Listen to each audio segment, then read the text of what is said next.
Looping the loop. हाँ। Sir ये सिखाया है पहले। Looping the loop, ping pong. Looping the loop.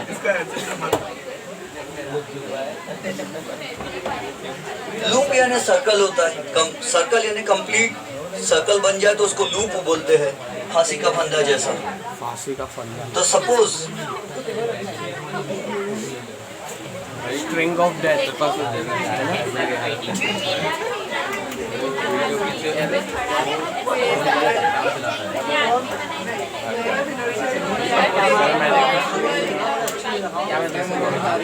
Suppose ये एक स्लोप है सर शांति रहने के लिए बोली सबको। इस स्लोप से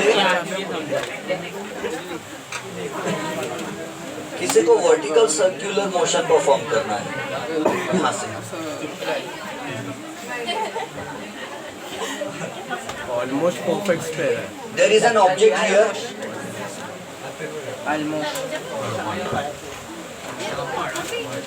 ऑब्जेक्ट। एक ऑब्जेक्ट है। Let us suppose this is a cube of mass m। Derivations आपको जो पढ़ना है वो नवनीत डाइजेस्ट से पढ़ना है। मैं डेरिवेशंस की आत्मा लिखाता हूँ, शरीर आपको लगाना है। Consider an object of mass m at rest at the highest point of the slope, and we know the total energy it will have will be kinetic energy at the highest position plus potential energy at the highest position. और ये जो height है, ये let this height be h, और kinetic energy कितनी है इसमें? 0, because it is at rest. m at rest, mass at rest, so kinetic energy is 0 plus potential energy is mgh, where m is the mass of the object and g is acceleration due to gravity and h is the height at which the mass is situated. So this will become mgh. Total energy at the highest point is only mgh. And ये घसरते फिसलते हुए नीचे आएगा, ठीक है। और जब ये घसरते और फिसलते हुए नीचे आएगा तो it will have kinetic energy. And घसरते घसरते when it will reach the lowest position, actually ये ग्राउंड लेवल से ऊपर भाग रहा नीचे जा रहा है, तो ये ऐसा कुछ उसको कुछ भी बना दीजिए, सर्कल है समझिए। परफेक्ट पर इतना परफेक्ट नहीं है ऐसा। So almost एक सर्कल जैसा। So when it reaches the lowest position, it will have total energy as TL. Total energy at the lowest position will be kinetic at the lowest plus potential energy at the lowest position. Kinetic will be half m VL square. अगर इसको ऊपर चढ़ना है तो minimum velocity कितनी होनी चाहिए? VL plus potential energy will be mg into 0 because it is at the ground level. यहाँ पर ग्राउंड है और इसीलिए ग्राउंड पर height 0. So total energy will be half m VL square, और हमको पता है half m VL square कितना होता, VL कितना रहता? √5 RG. So we will write, कहाँ लिखते? डेरिवेशन वहाँ सॉल्व करो। According to law of conservation of energy, according to law of conservation of energy, total energy at the highest point will be equal to total energy at the lowest point. Total energy at the highest is mgh and total at the lowest is half m VL square. mg m cancel, बीच में space भी लग गया। gh is equal to half VL square. gh is equal to half VL कितना रहता हमको पता है, √5 RG, उसका square. So gh is equal to half into 5 RG. So g will get cancelled and h will be equal to 5 by 2 R. यानी अगर हम चाहते हैं, if we want that this object should slide down and move up and complete one complete circle, then it must be released from a height of 5/2 times the radius of this circle.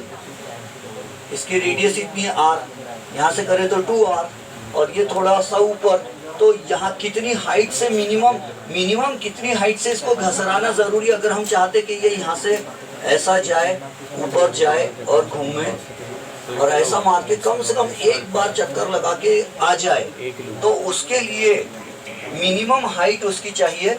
कितनी height से release करेंगे? तो height will be 2.5 times या 5/2 times the radius of this vertical circle, है ना। ये भी circus वालों के लिए काम में आता है।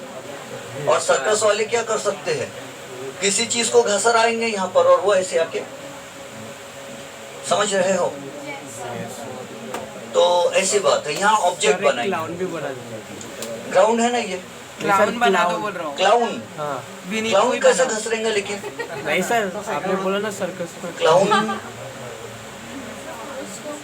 क्या क्लाउन को वो हाथ पैर बांध के फिसला देंगे? किडनैपर ऐसा नहीं, उसके बॉडी में तो फ्रिक्शन रहेगा, कपड़े पहन के रहेगा, फ्रिक्शन तो घसीटते आएंगे। तो अच्छा, here we have neglected friction. Okay, हमने फ्रिक्शन को नेग्लेक्ट किया, नेगलेक्ट किया है फ्रिक्शन। एकदम परफेक्टली स्मूथ सरफेस समझ के चले हैं। और क्या हम कोई रोल होने वाली चीज को ला सकते हैं यहाँ? नहीं, हमारा डेरिवेशन गलत हो जाएगा।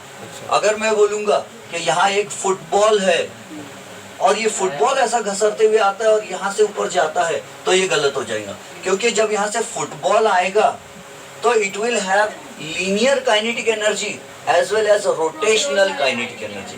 क्योंकि फुटबॉल जब यहाँ रहेगा और फुटबॉल नीचे आ रहा है, घसीट चलता हुआ नीचे आ रहा है फुटबॉल, तो उसका सेंटर ऑफ मास जो सेंटर है वो नीचे आ रहा है।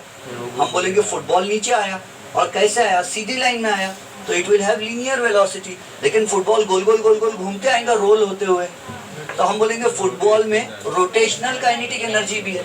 वो जो फैन का ब्लेड घूम रहा है उसमें रोटेशनल काइनेटिक एनर्जी, लीनियर नहीं है, क्योंकि वो कहीं जा रहा थोड़ी सीधा चल के, उसका ब्लेड सिर्फ घूम रहा है अपनी जगह पर, तो रोटेशनल काइनेटिक एनर्जी है। तो आगे चल के इसी चैप्टर में अपन पढ़ेंगे रोलिंग मोशन। रोलिंग मोशन जैसे कोई बाइसिकल पे बैठा है, बाइसिकल आगे बढ़ रही है, तो बाइसिकल सीधी लाइन में भी आगे बढ़ रही है। जैसे मार्च 2013 की बोर्ड एग्जाम में, मार्च 2013 की बोर्ड एग्जाम में, जिस साल नागपुर में 2 सुसाइड्स हुए थे और वो अपनी ट्यूशन के नहीं थे, तो वो जो उस समय एक क्वेश्चन आया था कि derive an expression for a body rolling on a horizontal surface. ये एक बाइसिकल का चक्का है समझो, सिंगल, और ये रोल हो रहा है। रोल होने का मतलब क्या होता है? ऐसा भी घूम रहा है ये गोल गोल, और आगे भी बढ़ रहा है गोल घूमते हुए। तो इसमें कौन सा मोशन कर रहा है?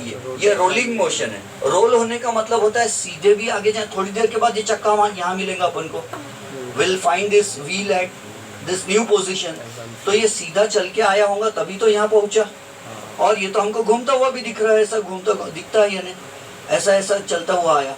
तो ये रोटेशनल मोशन भी कर रहा है प्लस लीनियर ट्रांसलेशनल मोशन भी कर रहा है। तो इसलिए इसकी काइनेटिक एनर्जी का फॉर्मूला लगाना है तो उसमें half mv² linear kinetic energy लगाना पड़ता, सीधा चल रहा है इसलिए, प्लस हाफ I⍵² ये रोटेशनल काइनेटिक एनर्जी लगाना पड़ता। अभी आप बोलेंगे हाफ I⍵² कहाँ से? तो ये अभी अपना पढ़ना होने का बाकी है। जो चीज़ रोल होती है उसके लिए लगाते हैं, ठीक है। ये डेरिवेशन हाँ हो गया।